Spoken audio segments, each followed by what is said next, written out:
Il l'appelait le loup de fer de Chicago. Alberto Manusseau n'était pas juste un chef de mafia. Il était une punition et il ne marchait jamais seul.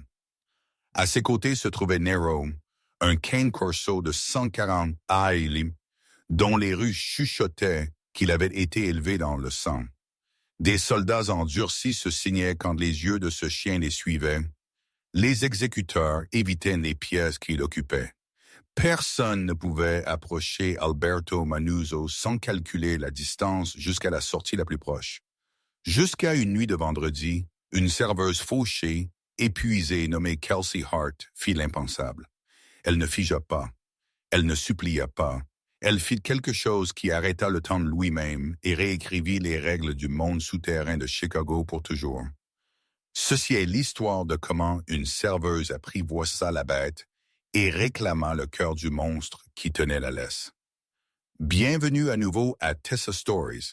Avant que nous commencions cette histoire incroyable, veuillez cliquer sur s'abonner et faites-moi savoir dans les commentaires d'où vous regardez. Vos commentaires et partages sont notre ligne de vie. Veuillez ne pas laisser ceci être notre seule rencontre. Maintenant, commençons. Impro n'était pas juste un restaurant. C'était un théâtre où le pouvoir jouait pour lui-même. Les sols en marbre scintillaient sous des lustres en cristal. La carte des vins se lisait comme une note de rançon, et l'air portait toujours le parfum d'huile de truffe et de transactions à peine dissimulées. Kelsey Hart essuya le comptoir du bar, ses mouvements efficaces et exercés. C'était son 9e mois ici. Elle avait besoin de ce travail désespérément.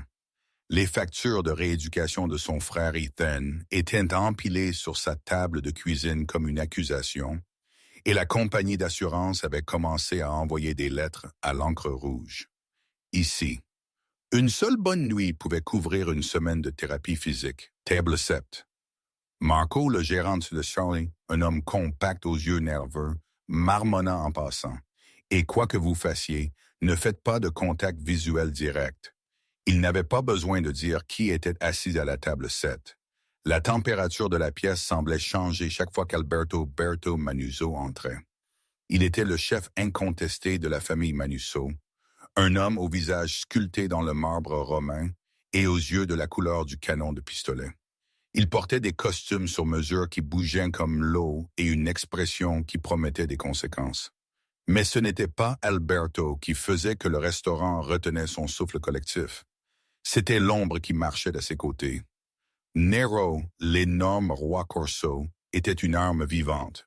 Des manteaux noirs élégants tendus sur des muscles qui semblaient sculptés dans la pierre, des oreilles coupées qui pivotaient comme des antennes radar, et un épais collier chaîne clouté de pointes d'argent. Le chien était une légende dans les rues. Le mot était que Nero avait hospitalisé 3 dresseurs professionnels en 6 mois. La rumeur affirmait qu'il avait une fois tenu un capot rival par la gorge pendant 11 minutes entières, attendant un ordre de tuer qui ne vint jamais, juste pour envoyer un message. Il ne portait pas de laisse. Alberto n'avait pas besoin de laisse. La loyauté de Nero était absolue et sa violence était chirurgicale. Kelsey équilibra un plateau de verres en cristal soufflé à la main et une bouteille de Birolo qui coûtait plus que son loyer mensuel. Elle étudia sa respiration. Juste verser sourire. Partir. Obtenir le pourboire. Elle approcha du coin banquette. Alberto était profondément en conversation avec un homme que Kelsey reconnut des nouvelles locales, le conseiller Berger. Le front du conseiller brillait malgré le contrôle climatique parfait du restaurant. Le vote de zonage est dans 2 semaines. Sperto, dit le conseiller, sa voix basse et urgente. J'ai besoin de plus de temps. Les activistes, son Alberto ne répondit pas. Il fit simplement tourner sa bague à cachet en platine une fois contre le dessus de table en marbre. Tap, tap, tap. Au son, Nero, qui avait été couché comme une statue sous la chaise d'Alberto, leva sa tête massive. Un son émergea du fond de sa poitrine. Pas tout à fait un grognement, quelque chose de plus bas, sismique. Kelsey le sentit voyager à travers le sol et monter à travers ses chaussures. C'était le son de la violence contrôlée. Demandant permission, Kelsey s'avança, son sourire professionnel figé en place. « Votre vin, Monsieur Manusseau. » Sa voix était stable, mais son pouls martelait contre ses côtes.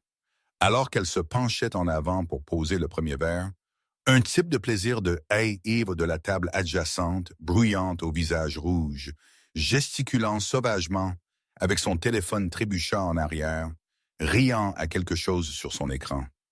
Il s'écrasa directement sur le côté droit de Kelsey. Désastre.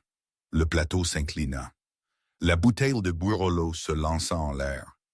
Le temps se fractura en ralenti. La bouteille heurta le bord de la table d'Alberto et explosa. Une cascade de vin rouge profond et d'éclats de verre érupta sur le marbre blanc et le tissu de costume couleur charbon. Du vin éclaboussa les chaussures en cuir italien sur mesure d'Alberto. Mais pire, bien pire, un morceau de verre dentelé glissa sur le sol poli et trancha la patte avant droite de Nero. Nero n'aboya pas. Nero ne grogna pas. Il érupta. Le chien explosa vers le haut de sa position de repos avec la vitesse de quelque chose de mécanique. Un halètement collectif aspira l'oxygène de la pièce. Le conseiller se jeta de côté, renversant sa chaise avec un fracas.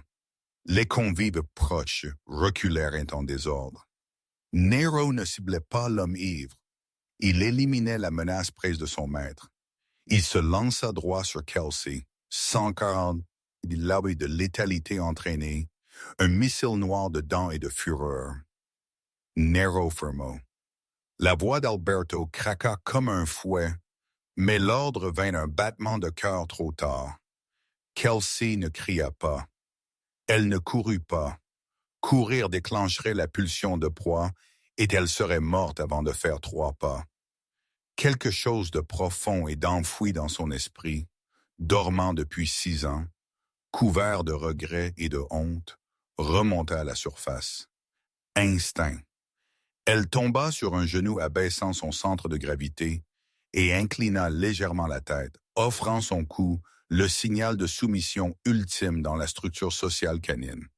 Mais elle ne fit pas que se soumettre. Alors que la bête de 140 Tselbain réduisait la distance, que son souffle chaud frappait son visage et que ses mâchoires s'ouvraient pour révéler des dents comme des dagues d'ivoire, elle ne sia pas.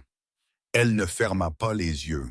Nero la percuta, ses pattes massives frappant ses épaules, la poussant en arrière sur le sol jonché de verre.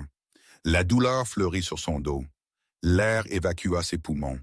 Nero se tint au-dessus d'elle, la clouant au sol, ses mâchoires claquant à quelques centimètres de sa gorge. Son grognement était une force physique, une tronçonneuse tournant au ralenti près de son oreille. Elle pouvait sentir la viande crue sur son souffle, voir le blanc de ses yeux. Le restaurant entier se figea, même les bruits de cuisine moururent. Alberto était debout, sa main à l'intérieur de sa veste, son visage un masque de froid calcul. « Personne ne bouge », commanda-t-il à la pièce, sa voix létale et absolue. Mais Kelsey n'écoutait pas Alberto.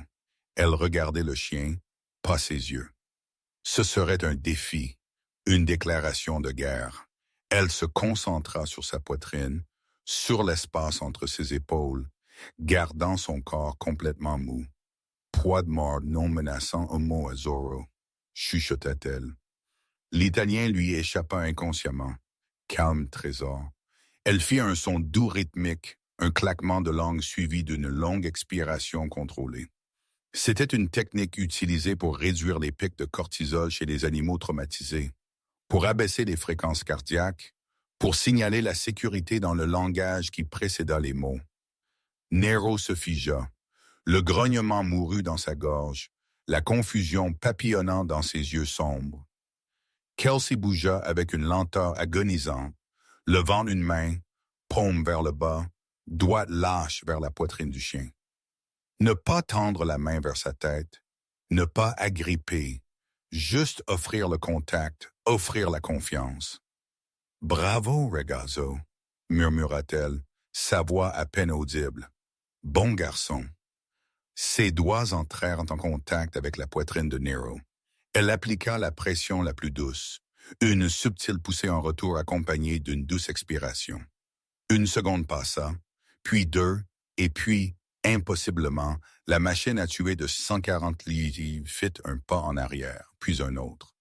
Son grognement se calma en un grondement confus, son poids se soulevant de ses épaules. Il s'assit sur ses hanches, la tête légèrement inclinée, l'étudiant avec une expression qui ressemblait presque à de la reconnaissance. Le restaurant resta enfermé dans ce silence. Kelsey se poussa lentement, en position assise. Des fragments de verre tintèrent sur le sol autour d'elle. Sa chemise blanche était tachée de vin et parsemée de sang de petites coupures. Ses mains tremblaient maintenant que le danger était passé, mais son regard resta stable sur le chien. Elle tendit à nouveau sa main, paume vers le bas, et attendit. Nero se pencha en avant et pressa sa tête massive sous sa paume. Quelqu'un dans le restaurant haleta. Alberto Manuzzo resta absolument immobile, ses mains toujours à l'intérieur de sa veste, son expression illisible.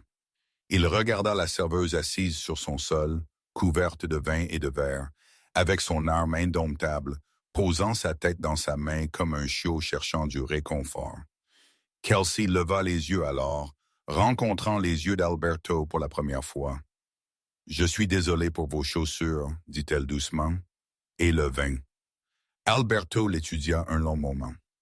Cette femme qui venait de faire ce que 3 dresseurs professionnels, 2 spécialistes kennelers et son propre exécuteur ne pouvaient pas faire. Une femme qui avait regardé la mort et lui avait parlé dans un langage compris. Il retira sa main de l'intérieur de sa veste.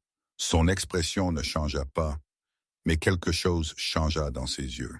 « Toi, » dit Alberto, sa voix portant à travers la pièce silencieuse comme un verdict. « Viens avec moi. » Ce n'était pas une demande. C'était le début de tout. Le bureau arrière d'Empereur Rosso sentait le vieux cuir et les cigares coûteux. Kelsey s'assit dans une chaise qui coûtait probablement plus cher que sa voiture. Aiguement consciente des taches de vin sur sa chemise et des petites coupures sur ses paumes, là où le verre avait mordu. Alberto se tint derrière son bureau, rétro-éclairé par la lueur de la skyline de Chicago à travers des fenêtres du sol au plafond. Nero était couché à ses pieds, calme maintenant, la regardant avec des yeux sombres et intelligents. « Vous avez un entraînement, » dit Alberto. Ce n'était pas une question. La gorge de Kelsey se serra. « Je le faisais il y a longtemps. »« Combien de temps? 6 ans.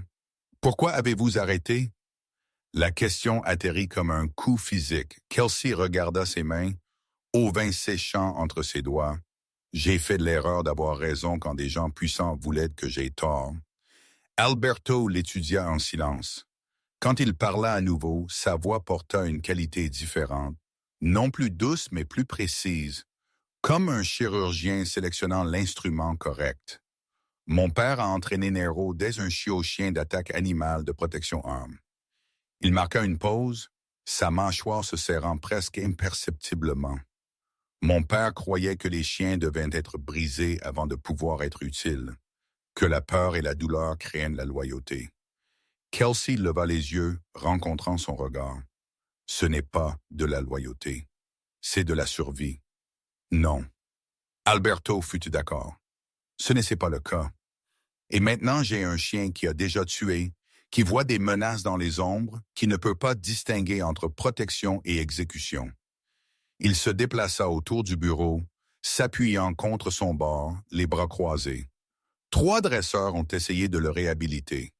L'un a quitté après 2 semaines. L'un a eu besoin de 12 pointes de suture. L'un est toujours en thérapie physique. Et pourtant vous le gardez, c'est la famille, dit simplement Alberto.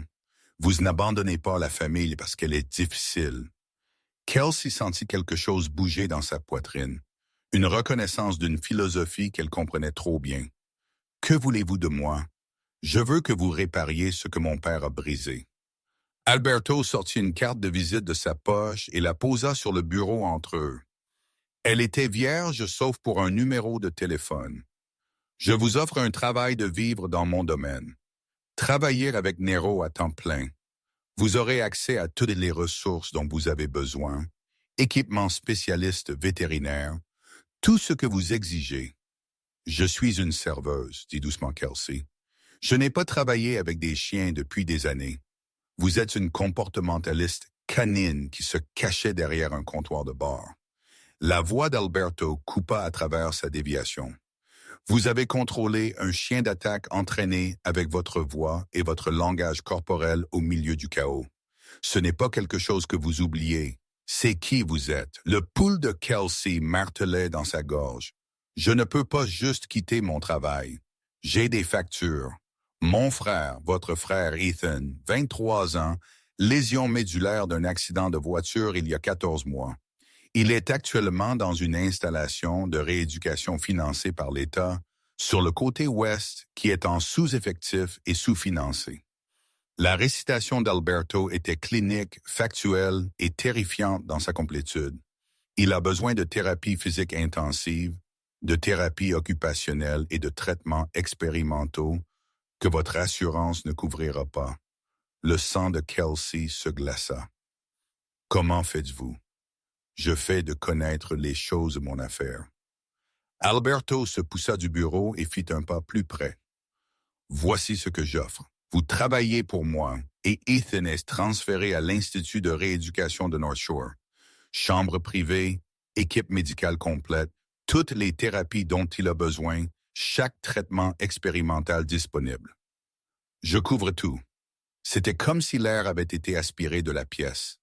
North Shore était là où les miracles se produisaient, où les athlètes olympiques récupéraient, où les gens avec de l'argent envoyaient leurs proches. C'était un endroit que Kelsey avait recherché obsessivement et savait qu'elle ne pourrait jamais se permettre en 3 vies. « Pourquoi feriez-vous cela? » Sa voix craqua sur le dernier mot. « Parce que j'ai besoin de quelqu'un qui comprend que les choses cassées peuvent être réparées, pas juste jetées. Et parce que vous direz oui. » L'expression d'Alberto ne changea pas, mais quelque chose dans ses yeux suggérait qu'il comprenait le poids de ce qu'il offrait. Vous avez jusqu'à lundi pour décider. Après cela, l'offre disparaît. Kelsey regarda Nero, le chien qui avait essayé de la tuer 20 minutes auparavant et qui maintenant la regardait avec quelque chose qui ressemblait presque à de la curiosité. Elle pensa à Ethan dans son lit étroit d'établissement, regardant un plafond taché d'eau, son physiothérapeute alternant entre 6 autres patients pendant leur session de 30 minutes. « Si je dis oui, dit-elle lentement, je fais ça à ma manière. Pas d'interférence, pas de remise en question de mes méthodes. D'accord. Et si j'échoue, si je ne peux pas le réhabiliter, vous ne punissez pas le chien pour cela. » Les yeux d'Alberto se plissèrent légèrement. Un scintillement de quelque chose qui aurait pu être du respect. D'accord, Kelsey se tint debout, ses jambes instables, son esprit parcourant les implications et les conséquences, et la certitude absolue qu'elle faisait un pacte avec le diable. J'aurais besoin de voir mon frère. Expliquez où je vais. Mon chauffeur vous emmènera. Alberto se dirigea vers la porte, puis marqua une pause. Une chose de plus, dans mon domaine, vous serez protégé, mais vous serez aussi surveillé. Si vous me trahissez, si vous mettez ma famille en danger de quelque manière que ce soit, il n'y aura pas de négociation. Comprenez-vous? Kelsey hocha la tête, la bouche sèche, parfaitement bien. Alberto ouvrit la porte et Marco apparut comme si invoqué par télépathie. Marco vous nettoyera et arrangera le transport. Bienvenue dans l'organisation, Mademoiselle Hart. 3 jours plus tard, Kelsey passa par des portes de fer qui ressemblaient plus à un poste de contrôle militaire qu'à une entrée de maison. Le domaine Manuzzo s'étendait sur 15 acres de terrain manucuré au nord-ouest de la ville, entouré de murs de 12 et surmontés de caméras qui suivaient les mouvements comme des prédateurs mécaniques. La maison principale était une étude en contradiction. Architecture italienne classique mariée à une sécurité de niveau forteresse, beauté enveloppée autour de la brutalité. Marco, qui lui avait été assigné comme liaison, lui fit une brève visite piscine intérieure, gym à domicile, bibliothèque avec des premières éditions derrière verre, Une cave à vin qui coûtait probablement plus cher que la plupart des maisons des gens, et partout les signes subtils de violence tenus en échec, gardes déguisés en jardiniers, panneaux de sécurité, cachés derrière des œuvres d'art, boutons de panique masqués comme des interrupteurs de lumière. Vos quartiers, dit Marco, ouvrant une porte au deuxième étage. La suite était plus grande que l'appartement entier de Kelsey. Lit king size, coin salon, une salle de bain avec sol en marbre chauffant, des porte-fenêtres s'ouvraient sur un balcon surplombant des jardins trop parfaits pour être réels. Monsieur Manousso vous attend au centre d'entraînement à 8 heures demain matin, continua Marco. Je ferai venir quelqu'un pour le dîner dans votre chambre ce soir. Vous avez besoin de quelque chose, utilisez le téléphone. Quelqu'un répondra. Après son départ, Kelsey se tint au centre de la pièce et se laissa sentir tout le poids de ce qu'elle avait fait. Elle était entrée dans une cage dorée, luxueuse, mais une cage néanmoins. Elle sortit son téléphone et regarda le dernier message d'Ethan. Un selfie de sa nouvelle chambre à North Shore, son sourire plus blanc qu'elle ne l'avait vu depuis des mois. Des physiothérapeutes visibles en arrière-plan installant de l'équipement qu'elle n'aurait pas pu se permettre dans ses rêves. Elle avait fait le bon choix. Elle devait croire que l'installation d'entraînement s'avéra être une ancienne remise convertie derrière le domaine principal. À l'intérieur, elle avait été transformée en un espace d'entraînement K9 de qualité professionnelle. Sols rembourrés, équipements d'agilité, fenêtres d'observation, même une section à climat contrôlé pour le travail de sensibilité à la température. Nero attendait à l'intérieur d'un grand chenil, la regardant approcher avec une intensité qui lui fit picoter la peau. Alberto se tenait près de la fenêtre d'observation, vêtu d'un pantalon sombre et d'une chemise noire, ayant l'air plus humain d'une certaine manière sans l'armure de ses costumes. Il n'a pas mangé ce matin à refuser sa nourriture. Kelsey étudia le chien. La posture de Nero était tendue, son poids légèrement déplacé vers l'avant, ses oreilles traquant chaque son. A-t-il déjà fait ça avant? Chaque fois qu'il y a un nouveau dresseur, il teste, dit doucement Kelsey, essayant de comprendre le niveau de menace. De nouvelles personnes signifient une nouvelle imprévisibilité. Elle approcha lentement du chenil, ne faisant pas de contact visuel direct. Quand votre père l'a entraîné, comment a-t-il établi sa dominance? Le silence d'Alberto s'étira assez longtemps pour que Kelsey le regarde. Sa mâchoire était serrée, ses yeux lointains. Correction physique. Rouleau alpha. Soumission forcée. La théorie était que le chien devait craindre de le décevoir plus qu'il ne craignait toute menace externe. Ce n'est pas de l'entraînement, dit Kelsey, sa voix plus dure qu'elle n'avait l'intention. C'est une installation de trauma. Je le sais maintenant. Kelsey s'agenouilla à quelques pieds du chenil se faisant plus petite, moins menaçante. Elle sortit un petit carnet de sa poche. Elle avait passé les 2 derniers jours à revoir chaque article de sciences comportementales qu'elle pouvait trouver, réapprenant le langage qu'elle s'était forcée à oublier. Parlez-moi du premier incident. Quand son agressivité a-t-elle commencé à se manifester envers les dresseurs? 6 mois après la mort de mon père, un nouveau garde a essayé de le nourrir. Nero l'a mis à l'hôpital. Votre père est mort subitement. Accident de voiture. Une nuit, il était là. La suivante, il était parti. Kelsey écrivit des notes, son esprit connectant les motifs. Nero n'a pas juste perdu son dresseur. Il a perdu la structure de son monde entier. Les chiens comme lui entraînés par la peur et la violence. Ils ne savent pas comment traiter le chagrin ou la confusion. Ils reviennent à la seule réponse qu'on leur a apprise, l'agression comme une frappe préventive. Elle regarda Nero, la façon dont il la regardait avec des yeux qui contenaient trop d'intelligence, trop de calcul. Il n'est pas méchant, il est terrifié. Les choses terrifiées sont les plus dangereuses, dit Alberto. Seulement parce que personne ne leur a appris qu'elles n'avaient pas à l'être. Kelsey se leva et se dirigea vers une armoire, trouvant ce dont elle avait besoin. Friandises d'entraînement, une longue laisse, un clicker. Je vais entrer dans son espace maintenant. Si l'attaque n'intervenait pas à moins que je ne dise le contraire. Ce n'est pas. Ce sont mes conditions. Kelsey le coupa. Vous m'avez embauché pour faire ça à ma manière, vous vous souvenez? L'expression d'Alberto se durcit, mais il hocha la tête une fois. Kelsey ouvrit la porte du chenil et entra, gardant ses mouvements fluides et prévisibles. Nero se leva immédiatement, son corps s'enroulant en préparation. Elle ne l'approcha pas.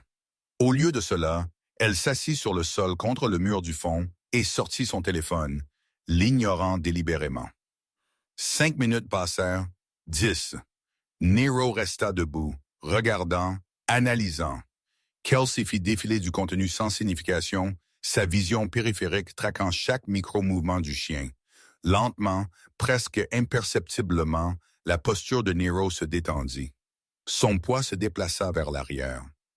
Après 20 minutes, il s'assit. Kelsey fit le doux bruit de claquement qu'elle avait utilisé au restaurant, suivi de l'expiration. Les oreilles de Nero pivotèrent vers elle.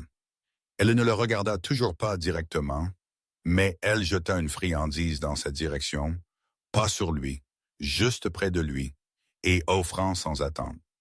Nero renifla la friandise, mais ne la mangea pas. « Garçon intelligent », murmura-t-elle, « ne fais pas confiance à l'étranger. » Bon instinct, elle passa une autre heure dans le chenil, ne s'approchant jamais, ne demandant jamais, existant juste dans son espace. Quand elle se leva finalement et partit, les yeux de Nero la suivirent, mais il ne bougea pas. « C'était ça ?» demanda Alberto alors qu'elle fermait la porte du chenil. « Vous êtes juste restée assise là? Je lui apprends que ma présence ne demande pas de réponse, pas de menace, pas de demande, pas d'attente, juste l'existence. » Kelsey essuya ses mains sur son jean. La confiance ne se commande pas. Elle s'accumule en de minuscules moments de sécurité. Quelque chose change dans l'expression d'Alberto, une reconnaissance qui allait plus loin que le chien. Combien de temps cela prendra-t-il? Dépend de la profondeur des dégâts. Kelsey rencontra son regard. Cela pourrait être des semaines, cela pourrait être des mois, et on ne peut pas précipiter la guérison. Au cours des jours suivants, Kelsey établit une routine. Elle passa des heures dans l'espace de Nero, diminuant progressivement la distance entre eux, introduisant de nouveaux stimuli, son objet mouvement, et récompensant les réponses calmes par sa présence et ses mots doux. Elle étudia les schémas du chien obsessivement, notant ce qui déclenchait son hypervigilance, les mouvements soudains, les voix élevées, tout ce qui ressemblait à une confrontation. Un après-midi, alors qu'elle révisait ses notes dans le bureau de l'installation d'entraînement, Alberto apparut dans l'embrasure de la porte. « Vous boitez. » Kelsey baissa les yeux vers sa jambe. Elle avait fait une chute lors d'une installation d'exercice d'agilité. Rien de grave. « C'est bon, laissez-moi voir, c'est juste une contusion. » Alberto traversa l'espace en 3 enjambées et s'accroupit à côté de sa chaise, ses mains atteignant déjà sa cheville avant qu'elle ne puisse protester. Son toucher était étonnamment doux alors qu'il examinait l'enflure. « Vous avez besoin de glacer ce petit bébé. » « J'ai eu pire. Je n'en doute pas. » Ses yeux se levèrent vers les siens et l'intensité en eux lui coupa le souffle. « Que vous est-il arrivé il y a 6 ans? Qu'est-ce qui vous a fait arrêter ce travail? » Les défenses de Kelsey se levèrent automatiquement. « Ce n'est pas pertinent. Tout de vous est pertinent maintenant. Vous vivez dans ma maison. Vous entraînez l'arme la plus dangereuse que je possède. J'ai besoin de savoir avec quoi je travaille. » Les mots vinrent avant qu'elle ne puisse les arrêter, tirés d'un endroit qu'elle avait enfoui profondément. J'avais un mentor, le Surgeon Owen Driscoll. Il dirigeait l'unité K9 pour la ville. J'étais son assistante de recherche en terminant mon diplôme d'études supérieures. J'ai développé des protocoles pour des méthodes d'entraînement de désescalade pour réduire les réponses au stress chez les chiens de travail. Sa voix devint plate, clinique. Il a utilisé ma recherche, mais pas de la manière que j'avais l'intention. Il l'a utilisée pour identifier des seuils de faiblesse, pour savoir exactement jusqu'où il pouvait pousser les chiens avant qu'ils ne se brisent. Il créait des réponses agressives, ne les empêchant pas. Alberto resta accroupi à ses côtés, son attention absolue. Je l'ai signalé, documenté tout, préparé une plainte formelle. Le rire de Kelsey était amer. Il était plus intelligent que moi.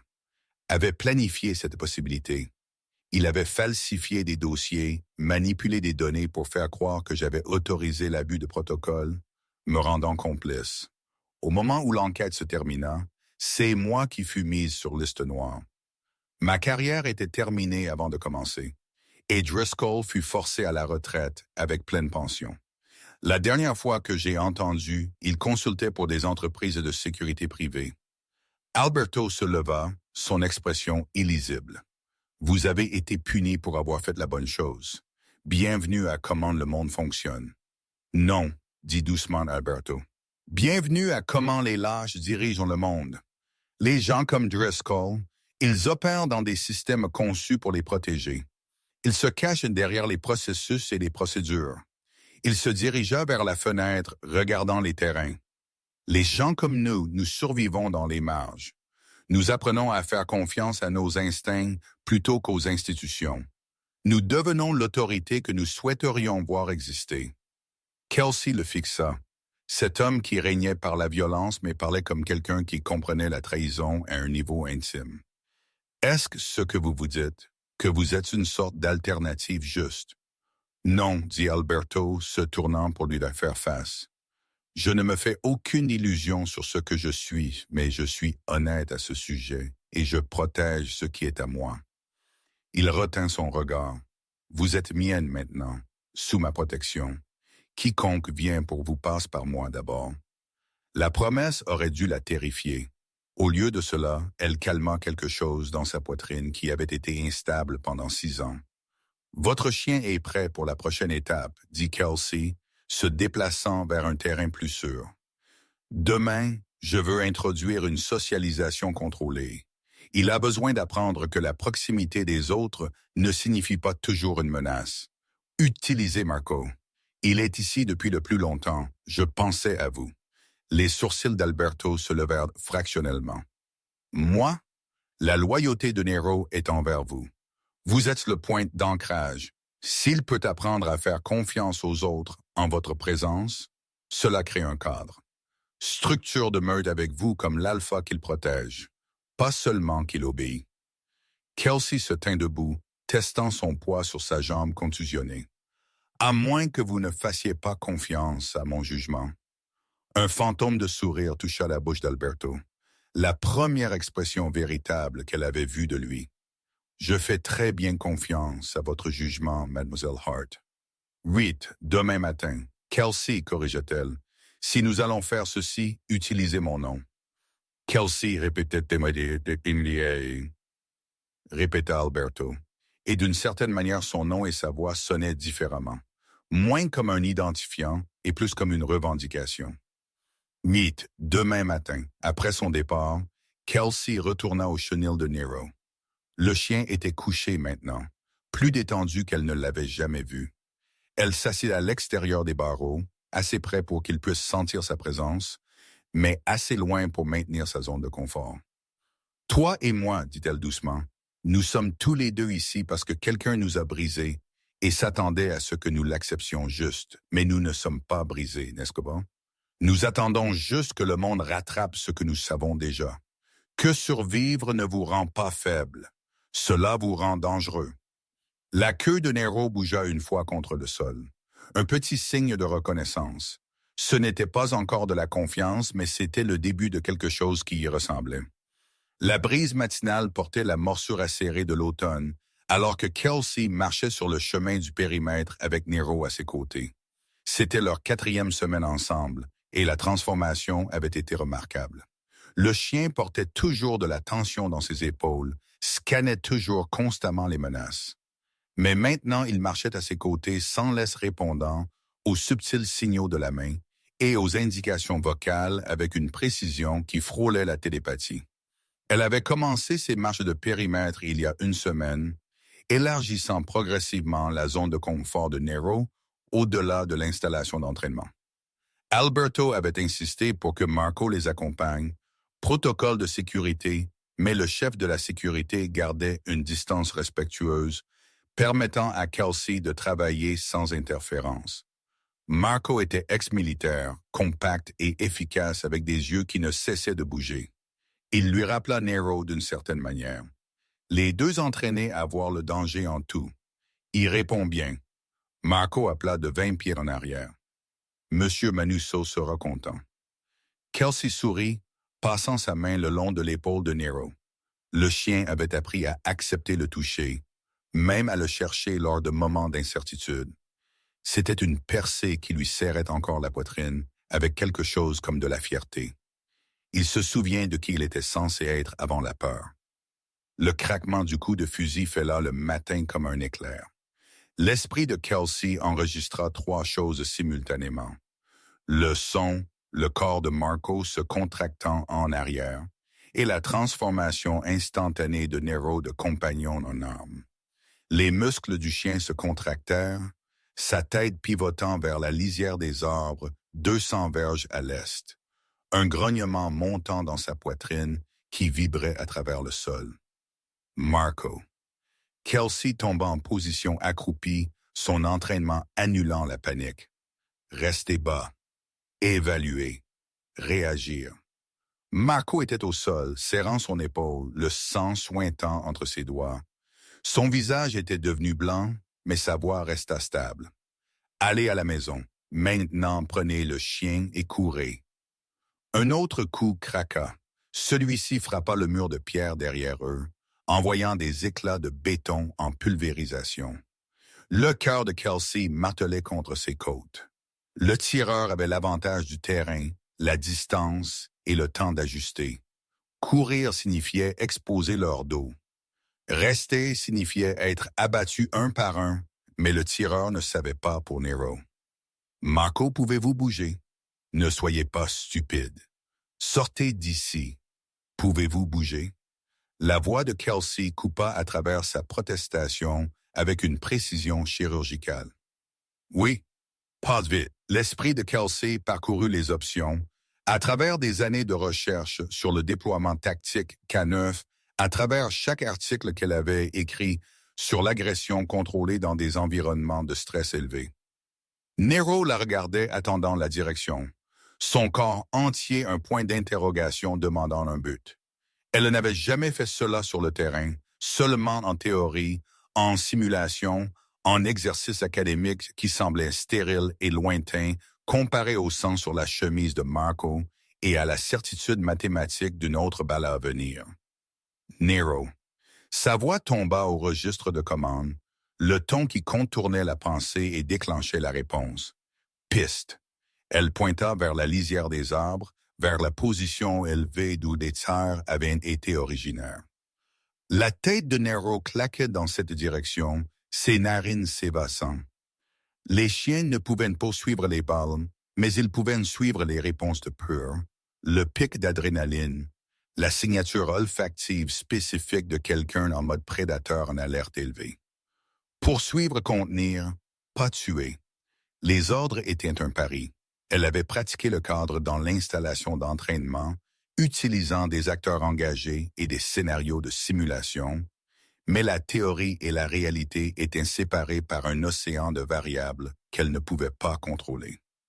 Nero se lança en avant, un flou noir de vitesse et de but, restant bas au sol, utilisant une couverture naturelle instinctivement.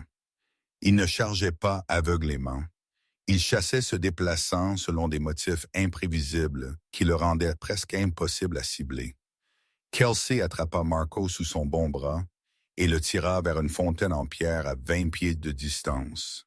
Meilleure couverture, exposition plus courte. Il grogna de douleur, mais bougea avec elle, sa main libre tirant une radio de sa ceinture. Brèche de périmètre. Quadrant et tirs tirés. Je suis touché. Il halta dans la radio. Envoyez équipe de réponse et médicale. La radio crépita avec confirmation. 30 secondes dehors. De la lisière des arbres vint un son qui glaça le sang de Kelsey. un cri d'homme brusquement coupé suivi de coups et de jurons. Puis le silence. Qu'avez-vous fait? Marco la fixa, son visage pâle mais ses yeux perçants, avec quelque chose entre l'horreur et l'admiration. Mon travail. Kelsey garda les yeux sur la lisière des arbres. Nero, tenez position. Bon garçon, tenez. Le silence s'étira, puis, impossiblement, l'aboiement de Nero résonna. Un seul son aigu qui signifiait confirmation. Conformité. Cible sécurisée. Alberto apparut en premier, se déplaçant à une course morte avec 4 hommes armés derrière lui. Il prit la scène d'un seul balayage. Marco saignant. Kelsey accroupit à ses côtés la direction des tirs. Son visage devint absolument froid. Le genre de froid qui signifiait que quelqu'un allait mourir. Médical maintenant. Il claqua à l'un de ses hommes, puis se tourna vers Kelsey. Où est Nero? Lisière des arbres. Position élevée de 200 verges. Il a le tireur contenu. Les yeux d'Alberto s'écarquillèrent fractionnellement. Le plus de choc qu'elle l'ait jamais vu affiché. Vous l'avez envoyé après un tireur actif. Je l'ai envoyé faire exactement ce que votre père l'avait entraîné à faire, mais sous contrôle. Kelsey se tint debout, ses jambes tremblantes, mais sa voix stable. Il ne tuera pas à moins que je ne donne l'ordre, et je ne donnerai pas cet ordre. Alberto l'étudia une seconde de plus, puis fit un geste à ses hommes. Avec moi, formation en éventail, armes prêtes, mais ne tirez pas à moins que j'autorise. Ils se déplacèrent en unité vers la lisière des arbres. Kelsey gardant le pas malgré le désir évident d'Alberto de la laisser derrière. Quand ils atteignirent la position, ils trouvèrent le tireur à plat sur le dos, avec Nero se tenant au-dessus de lui, les mâchoires fermées autour de l'avant-bras de l'homme, ne brisant pas la peau, juste tenant avec assez de pression pour promettre des conséquences s'il bougeait. Le fusil gisait à 10 pieds de distance, dégagé lors du contact initial. Le tireur était jeune, peut-être 30 ans, avec les yeux durs de quelqu'un qui avait vu le combat. Son visage était tordu de douleur et de fureur, mais il avait cessé de se débattre. Intelligent. La position de Nero était parfaite. Un faux mouvement et le chien pourrait écraser un os ou déchirer l'artère brachiale. Nero lâche. Garde. La voix de Kelsey coupa la tension. Nero relâcha le bras de l'homme et fit un pas en arrière, mais son corps resta enroulé, prêt à réengager à la moindre provocation. Le tireur serra son bras, haletant. Les hommes d'Alberto se déplacèrent immédiatement, traînant le tireur sur ses pieds, armes braquées sur lui avec une précision professionnelle. Alberto s'accroupit pour examiner le fusil de haute puissance, Militarira, avec une lunette qui coûtait plus cher que la plupart des voitures. « Coup professionnel », dit doucement Alberto. Il se leva et se tourna vers le tireur. « Qui vous a embauché ?» L'homme cracha du sang. « Allez en enfer ». L'expression d'Alberto ne changea pas. « Vous me direz tout ce que je veux savoir. La seule question est combien vous souffrirez d'abord. » Il regarda ses hommes. « Emmenez-le au sous-sol, commencez par les bases. Je serai en bas dans 20 minutes. » Alors qu'il traînait le tireur, Alberto se tourna vers Kelsey. Nero était revenu à ses côtés, pressant contre sa jambe, et elle passa sa main sur sa tête avec des doigts qui commençaient enfin à trembler. « C'était la chose la plus imprudente que j'ai jamais vue, » dit Alberto. « Ça a marché. Ça aurait pu vous tuer, mais ça ne l'a pas fait. » Kelsey rencontra son regard, refusant de reculer. Nero n'est pas juste une arme, c'est un atout tactique. Il peut distinguer entre les menaces et les commandes. Il peut appliquer la force sans perdre le contrôle. C'est ce que j'ai construit. Pas juste l'obéissance, mais le jugement. La mâchoire d'Alberto se serra, des émotions papillonnant sur son visage, trop vite pour être lues. Puis, inopinément, il tendit la main et encaissa son visage, son pouce brossant sa pommette. « Ne refaites jamais cela sans soutien. Alors ne me mettez pas dans des situations où je dois le faire. » Son quasi-sourire revint, aigu et dangereux. Assez juste, il laissa tomber sa main. « Venez, je vous veux là quand nous l'interrogerons. » Le sous-sol du domaine Manuzzo existait dans une réalité différente du luxe d'en haut. Murs de béton, table métallique drainent au centre du sol. Le tireur était attaché avec des liens de serrage à une chaise, son visage montrant déjà les premiers signes des bases, une lèvre fendue enflée autour d'un œil. Kelsey se tint dans le coin avec Nero, son estomac serré. Elle avait su intellectuellement ce qu'était Alberto, ce que son monde exigeait. Mais le regarder arriver en temps réel était différent. Alberto se tint devant le tireur, ses manches retroussées, sa voix conversationnelle. « Réessayons. Qui vous a embauché? » « L'entrepreneur m'a appelé. Jamais rencontré face à face. Le paiement était numérique, intraçable. La voix de l'homme était épaisse. Les mots bégayaient légèrement. « C'est comme ça que ça marche dans ma branche. Quels étaient vos ordres? Causer le chaos. Frapper le personnel de sécurité. Faire en sorte que la famille Manuzzo semble vulnérable. » Les yeux du tireur se sont dirigés vers Kelsey. N'était pas censé y avoir quelqu'un d'autre là-bas. Juste le gars de la sécurité, famille Castellano. La voix d'Alberto devint plus calme, ce qui, d'une certaine manière, la rendit plus terrifiante. L'hésitation du tireur fut toute la confirmation nécessaire. Alberto se redressa, sortant son téléphone de sa poche. Il composa, attendit. « C'est moi. » Le coup était Castellano. Préparez une réponse. « Non, pas encore. Je veux d'abord une confirmation. » Il raccrocha et regarda l'un de ses hommes. « Faites-lui abandonner son protocole de contact. Je veux savoir qui était l'entrepreneur. » Alors qu'Alberto se dirigeait vers les escaliers, Kelsey le suivit. Une fois hors de portée de voix, elle attrapa son bras. « La famille Castellano. C'est sérieux. C'est la guerre. » Alberto corrigea. Il tourne depuis des mois cherchant une faiblesse. C'était une sonde testant nos défenses, voyant comment nous réagirions.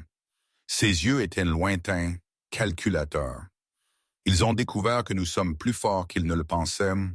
De retour dans sa suite ce soir-là, Kelsey se tint sous une douche brûlante, essayant de laver le crash d'adrénaline et le souvenir du sang de Marco et la froide efficacité de l'interrogatoire d'Alberto. Quand elle émergea finalement enveloppée dans une robe, elle trouva un téléphone jetable sur son lit qui n'y avait pas été avant. Son sang se glaça. Le téléphone bourdonna, un message texte. Elle le ramassa avec des mains tremblantes et ouvrit l'image.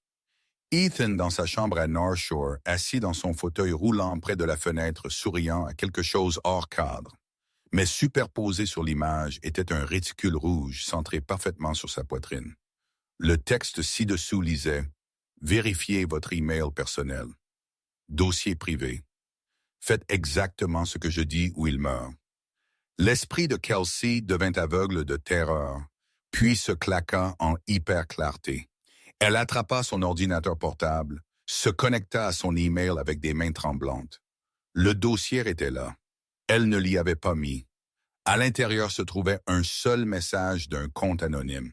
« Bonjour Kelsey, ça fait longtemps. J'imagine que vous êtes surprise d'avoir de mes nouvelles. Vous ne devriez pas l'être. Vous avez ruiné ma vie. Alors il n'est que juste que je vous rende l'appareil. Voici ce qui va se passer. Dans 3 jours, Alberto Manuzzo organise une réunion de famille dans son domaine. Chaque acteur majeur de son organisation sera présent. Vous allez saboter le système de sécurité, spécifiquement les capteurs de mouvement et les caméras dans l'aile est. Les codes d'accès et le protocole sont attachés. Vous exécuterez le sabotage à exactement 21 heures. Si vous faites cela, votre frère vit. Si vous ne le faites pas ou si vous le dites à quiconque, il meurt. Mes gens le surveillent donc le moment. Un mot de moi et il est parti. Oh, et Kelsey ne pensait pas qu'Alberto peut le protéger. Au moment où ces gens comprendront d'où vient la menace, Ethan sera déjà mort. Ce n'est pas une négociation. C'est une dette en cours de recouvrement. Vous auriez dû rester dans l'ombre où vous apparteniez. Owen Driscoll.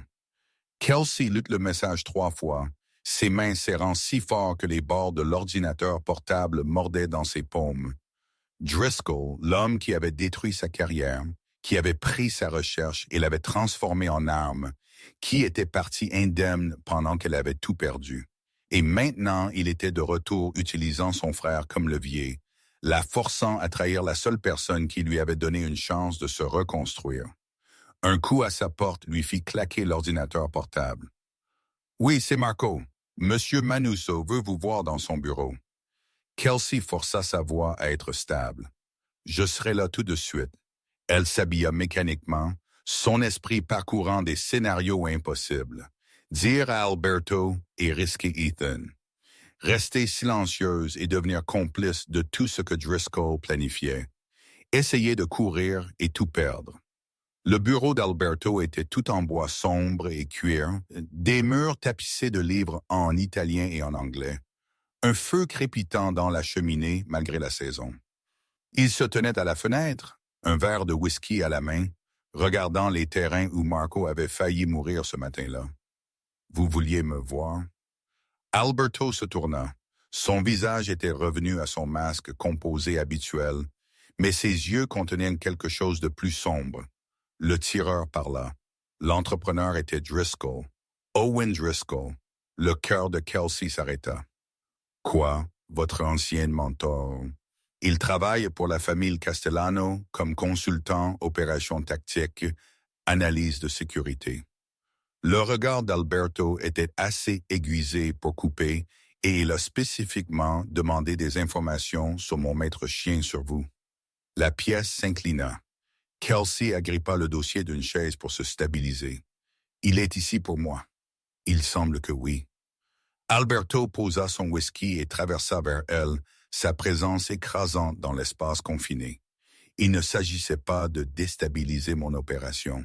C'était personnel. Il utilise la rivalité de ma famille pour avoir accès à vous.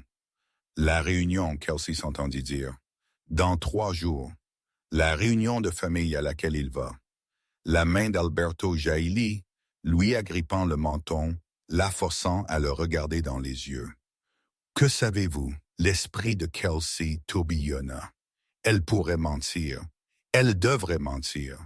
Mais les yeux d'Alberto voyaient à travers chaque défense qu'elle avait jamais construite.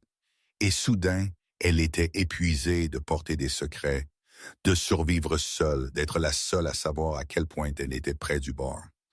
Il m'a contacté ce soir. Il a des gens qui surveillent Ethan. Il veut que je sabote votre système de sécurité pendant la réunion. Si je ne le fais pas, sa voix craqua. Si je ne le fais pas, il tue mon frère. Le silence qui suivit fut absolu. Puis Alberto relâcha son menton et recula, son expression illisible. « Montrez-moi tout. Le message, les codes, tout. » « Alberto, je n'allais pas. Je sais. » Sa voix était certaine, absolue. « Si vous alliez me trahir, vous auriez fui au moment où vous avez reçu ce message. Au lieu de cela, vous êtes venu quand j'ai appelé. Vous n'êtes pas une traîtresse, Kelsey. Vous êtes juste quelqu'un dans une situation impossible. » Il tendit la main. « Alors rendons ce que là possible. Montrez-moi ce qu'il a envoyé. » Kelsey sortit le téléphone jetable, ses mains tremblantes. Alberto le prit, lut le message, sa mâchoire se serrant à chaque ligne.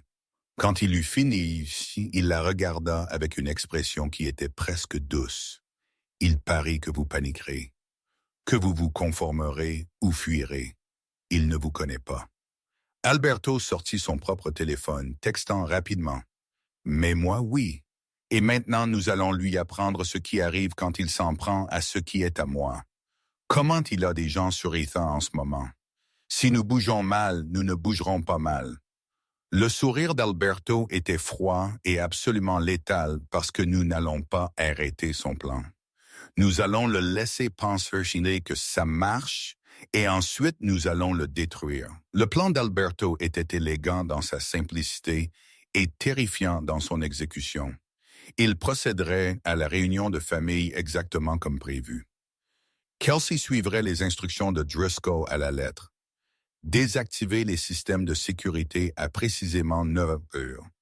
Mais ce que Driscoll ne savait pas, c'est que les gens d'Alberto surveilleraient chaque ombre, chaque vecteur d'approche avec des systèmes redondants qu'ils ne pourraient pas compromettre. Vous m'utilisez comme appât, dit Kelsey alors qu'il se tenait dans le bureau d'Alberto à 2 heures du matin. Les détails du piège s'étalaient sur son bureau comme un plan de bataille. J'utilise son arrogance contre lui. Alberto traça une ligne sur le plan du domaine. Driscoll pense qu'il manipule une femme désespérée sans option. Il pense que vous êtes seul. C'est sa fausse estimation fatale. Et Ethan? Déjà géré. Alberto sortit son téléphone, lui montrant un flux vidéo en direct. Son frère dormait dans sa chambre à North Shore, mais maintenant il y avait 2 hommes visibles dans le couloir à l'extérieur. Grands professionnels, alerte. Mes gens ont relevé le personnel de nuit il y a 1 heure. Les observateurs de Driscoll ont été identifiés et sont surveillés. Au moment où son opération commencera ici, ils seront neutralisés là-bas. Votre frère ne saura même pas qu'il y avait une menace. Kelsey fixa l'écran, le visage paisible de son frère, et sentit quelque chose s'ouvrir dans sa poitrine. Pourquoi faites-vous cela? Je suis juste une dresseuse de chiens que vous avez engagée. Ce n'est pas votre combat. Alberto la regarda avec une intensité qui lui coupa le souffle. Vous avez cessé d'être juste une dresseuse de chiens. Au moment où vous vous êtes interposé entre Nero et cet ivrogne dans mon restaurant, vous êtes devenu autre chose. Quelqu'un qui voit des choses cassées et choisit de les réparer au lieu de les détruire. Il s'approcha, assez près pour qu'elle puisse sentir la chaleur rayonnant de lui. Je vous l'ai dit avant, vous êtes mienne maintenant. Cela signifie que quand quelqu'un vient pour vous, il vient pour moi et je ne perds pas. Et si quelque chose va mal?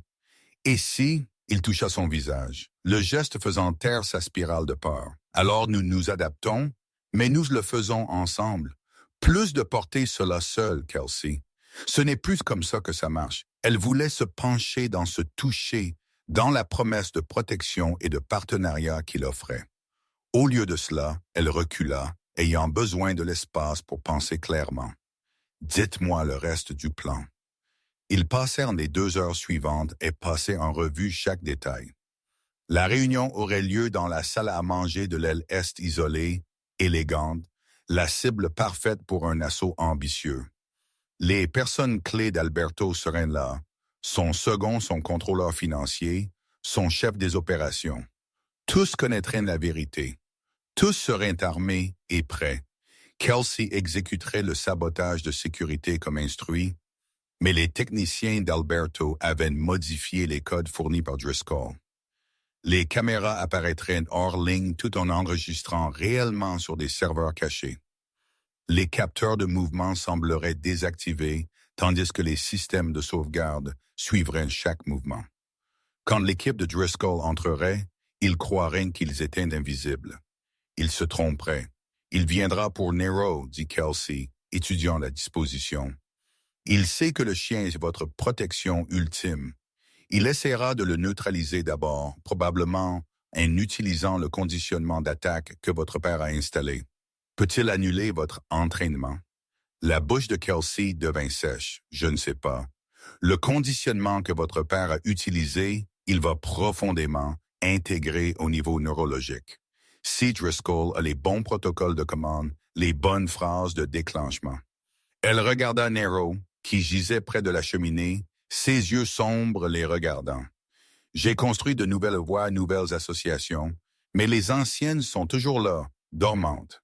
C'est comme demander si un toxicomane en convalescence peut résister à sa substance quand elle est forcée dans son système. Alors nous planifions cette éventualité. La voix d'Alberto était calme, acceptant. Si Nero se retourne, je vous veux hors de la zone d'engagement. Non. Le mot sortit plus durement qu'elle ne l'avait voulu. S'il se retourne, c'est parce que quelqu'un a détourné sa réponse au trauma. La seule personne qui peut le ramener est moi. Ce n'est pas acceptable. Vous ne vous mettez pas entre un chien d'attaque qui est entraîné, et c'est exactement ce que je fais. Kelsey se tint devant lui pleinement. Vous m'avez fait confiance pour le réparer. Faites-moi confiance pour le sauver si cela tourne mal. Alberto l'étudia un long moment, des émotions changeant derrière ses yeux. Calcul respect, quelque chose qui semblait dangereusement proche de la peur. Pas pour lui-même, pour elle. Bien, dit-il finalement, mais vous restez avec Marco jusqu'à ce que nous ayons Driscoll contenu. Pas d'héroïsme tant que la menace n'est pas contrôlée. D'accord. Les 3 jours avant la réunion passèrent dans une étrange suspension du temps. Kelsey maintint sa routine avec Nero, bien que maintenant chaque session d'entraînement portait un poids additionnel. Elle travaillait sur les commandes de rappel, sur les motifs de sifflet spécifiques et les signaux manuels qui contournaient le langage verbal, sur la construction du lien entre eux plus profond que tout conditionnement ne pourrait atteindre. Ethan appela le 2e jour, sa voix brillante d'excitation à propos de ses progrès en thérapie. Kelsey l'écouta parler de son physiothérapeute, du nouvel équipement, des petites victoires de force retrouvées, et lutta pour garder sa voix stable. « Tu as l'air bizarre, dit Ethan finalement. « Tu vas bien, Kels? »« Juste fatigué, longues journées avec le chien. Ce gars Manousso te traite bien parce que tu sais que tu peux toujours. »« Il va bien, Ethan, mieux que bien. Je suis bien ici. Je promets. » Après qu'elle eut raccroché, elle trouva Alberto debout dans l'embrasure de la porte de l'installation d'entraînement. Il ne sait pas. Il n'a pas besoin de savoir. Pas encore. Alberto traversa jusqu'à l'endroit où elle était assise avec Nero. Après-demain, cela se termine. Driscoll, les costauds, tout cela. Et votre frère continue de croire. Sa sœur a juste eu de la chance avec un bon travail. Que se passe-t-il après moi? Je veux dire, une fois que c'est fini. Alberto s'accroupit à ses côtés, une main courant distraitement sur la tête de Nero. Le chien accepta le toucher paisiblement, une vue qui semblait encore impossible étant donné où ils avaient commencé. Cela dépend de ce que vous voulez qu'il se passe. Je veux continuer à faire cet entraînement de Nero, l'aidant à guérir complètement. Peut-être travailler avec d'autres chiens qui ont été endommagés. Alors vous restez aussi longtemps que vous voulez. Les yeux d'Alberto tinrent les siens. Mais je pense que nous savons tous les deux que cela a cessé d'être juste à propos du chien il y a des semaines. Le pouls de Kelsey martelait dans sa gorge. L'air entre eux se sentait électrique, dangereux, plein de choses non dites qui ne pouvaient pas être dites encore.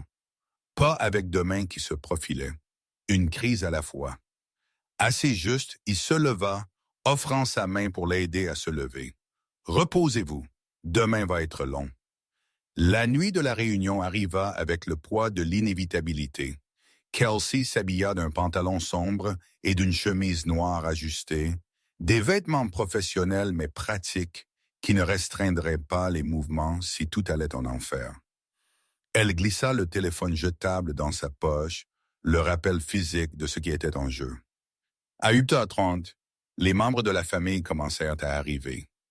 Kelsey regarda d'une fenêtre à l'étage des voitures coûteuses déposer des hommes sérieux en costume coûteux, tous marchant avec une confiance décontractée de gens qui avaient survécu dans un monde qui tuait les faibles. Ils saluèrent Alberto avec un respect qui frôlait la révérence, puis disparurent dans la salle à manger où le pouvoir et la violence faisaient leurs affaires. À 8h50, Marco apparut à sa porte. Temps. Ils marchèrent vers le centre de sécurité, une petite pièce hérissée de moniteurs et d'équipements informatiques. Le technicien de nuit lui fit un signe de tête, son expression neutre. Il savait. Tout le monde savait. Tout le domaine était une scène prête pour une performance où le public pensait qu'il était des acteurs. Kelsey sortit les instructions de Driscoll et commença à entrer les codes. Sur les moniteurs, des caméras clignotèrent et devinrent noires une par une. Les capteurs de mouvement affichaient hors ligne. Le système de périmètre affichait compromis. Pour quiconque regardait les flux primaires, l'aile venait de devenir aveugle. Mais sur les moniteurs secondaires cachés derrière un faux panneau, tout fonctionnait encore parfaitement. « Fait », dit Kelsey, sa voix stable malgré son cœur battant. « Bien. » Marco toucha son oreillette, coulisse livrée. Toutes les positions en attente. Ils se dirigèrent vers une salle d'observation renforcée avec vue sur la cour et l'entrée de l'aile est. Nero était avec eux, calme et alerte, sentant la tension, mais n'y réagissant pas. Kelsey garda une main sur sa tête, se fondant dans sa présence solide. 9h15. Mouvement sur le périmètre et Kelsey regarda les moniteurs secondaires alors que des figures en équipement tactique s'approchaient à travers les bois, se déplaçant avec une efficacité professionnelle. 5 hommes bien armés, ils atteignirent le mur, utilisèrent de l'équipement d'escalade pour le franchir, tombèrent dans des terrains comme des ombres. « Contact !» murmura Marco dans sa radio. 5 hostiles approchaient. Toutes les unités maintiennent leur position. Laissez-les s'engager. L'équipe se dirigea vers la maison, leur confiance grandissant car aucune alarme ne sonna. Aucun garde n'apparut. Ils atteignirent l'entrée de l'aile est et l'un d'eux produisit un crochet électronique. La porte s'ouvrit. Ils étaient à l'intérieur. Toutes les unités exécutent. Marco dit ce qui se passa ensuite se déroula avec la précision d'une machine. Les gens d'Alberto émergèrent de la dissimulation, de faux murs, de positions cachées dans le jardin, de pièces que l'équipe d'infiltration avait dépassées sans les remarquer. L'équipe tactique se retrouva encerclée, dépassée en armement et complètement compromise. 3 se rendirent immédiatement. 2 essayèrent de se battre et furent désarmés en quelques secondes. Mais une figure n'était pas entrée avec l'équipe. Une femme resta dans l'ombre près de la cour, regardant l'opération s'effondrer avec ce que Kelsey imaginait être une froide fureur. « Driscoll, il n'entre pas, » dit soudainement Kelsey. Il les a envoyés échouer. Il savait que c'était un piège. Marco jura. Où est-il? Puis les lumières s'éteignirent. Pas les systèmes de sécurité. Ceux-ci étaient toujours fonctionnels sur l'alimentation de secours. Mais chaque lumière dans la maison principale, la cour, les terrains, tout s'éteignit simultanément. Driscoll avait trouvé le relais d'alimentation principal, quelque chose auquel il n'aurait pas dû pouvoir accéder. Quelque chose qui l'a eu de l'aide interne, dit Marco, se déplaçant déjà. Quelqu'un dans le domaine l'a nourri. La fenêtre explosa vers l'intérieur. Kelsey se jeta de côté, couvrant Nero avec son corps alors que le verre pleuvait. Une silhouette tomba par la fenêtre avec une précision tactique. Driscoll, plus âgé qu'elle ne se souvenait, plus dur, son visage sculpté de lignes d'amertume et de rage. Il avait un pistolet. Il était pointé sur Marco. « Ne bougez pas, » dit Driscoll. « Pistolet sur le sol. Radio 2.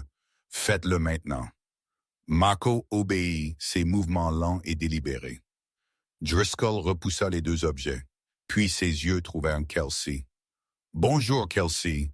Vous m'avez causé un trouble considérable. » Owen, sa voix sortit plus stable qu'elle ne le sentait. Cela n'avait pas à être ainsi. Oui, ça l'était.